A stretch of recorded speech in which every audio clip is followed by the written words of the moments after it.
So, okay, this is one of the first paintings I ever did. I was like a teenager in high school, and I had this really awesome art school teacher, and she got me a scholarship to go to an art school, but the art school was at a Catholic university, and it was kind of weird because I'm not Catholic and I had no religion at all, but it worked out pretty good.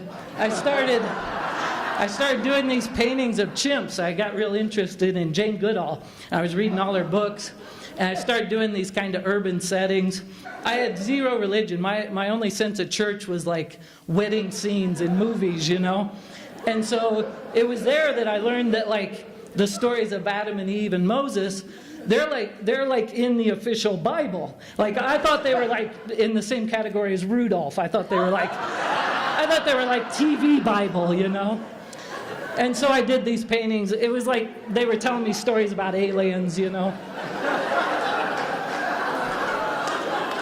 And so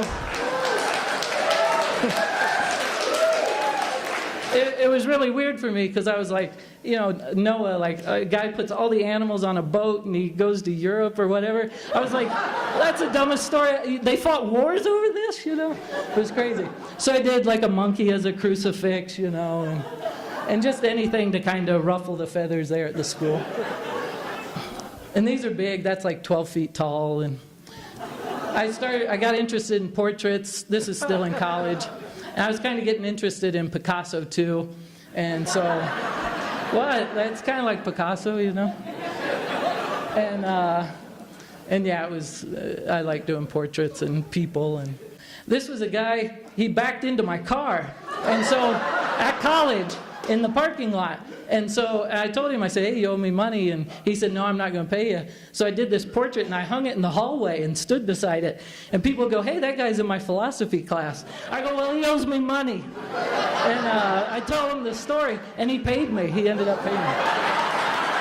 So this was kind of my goodbye painting. This was friends of mine in my hometown, and this was when I moved away. And this was sort of a see you later. And I moved to Phoenix, and in Phoenix, I loaded up that truck, and that was all my stuff. And so I kind of did this painting. It's kind of like the truck's looking in its water, wondering what its future might be, But I guess that was me. But yeah, I started doing these landscapes and stuff, and so I got to Phoenix, and I started doing these paintings on location. I would go to abandoned buildings and kind of do these sort of urban, on plein air paintings. I got into a gallery and started selling. I guess I was like 22 or so, and started, making a living as an artist and kind of the whole starving artist thing. I got this chance to do a public access painting instructional show, and it was kind of crazy. I'd invite friends, and I'd do these crazy setups, and it got to be quite popular. They'd play them over and over all night long, and so people would recognize me in the grocery store. They'd say, "Are you that guy who does those paintings?"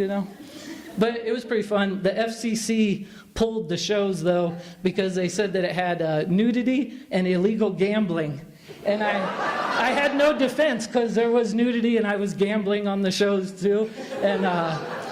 So you can't do that on public access. And so I quit doing them. But I kept doing monkeys in different settings. This is, they're playing a game of Risk, which is a world domination game. And, because really, we're all just monkeys trying to control the world, and that was fun. That was a good one. And then I did a whole series. I did a whole series of paintings of chimps with famous people, and this was before I even moved to Taos. I liked Dorsey Gorman, but I did one with Einstein and Lyle Lovett, and it was a whole series. They're big too. They're like 5 foot by 8 foot, and they're a great big painting. So this is where I finally got into a good gallery. I was making nice money. They were selling them for a lot of money. I was able to, finally make a living and a real living and buy a house and all that. And in fact, the tax man informed me recently that I've sold over $1 million worth of paintings, which is impossible because I don't have the money. I don't think I ever saw it. And you would think if I sold $1 million worth of paintings, I'd have like $500,000 or something, but I don't. So I don't know where it went, but it's gone. And so this But it was a good time. Whatever, it was a good time. So I want to end on an inspirational note. I want to share a rejection letter with you that I got from an art gallery one time. Dear Mr. Cochran, thank you for submitting your portfolio to our gallery. Unfortunately, we're unable to accept your work at this time. As you may well know, we receive hundreds of portfolio submissions a year, and we're unable to accept them all. We accept only a few submissions a year, and yours was not one. We encourage you to continue sending images to our gallery. Maybe we can work together in the future. Thank you. I was in an ornery mood, and I decided to reply to him.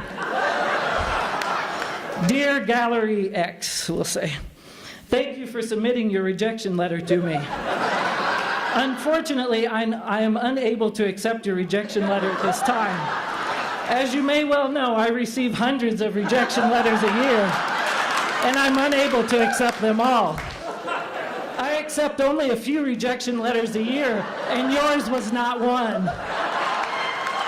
I encourage you to continue sending rejection letters to my home, and maybe we can work together in the future. Thanks.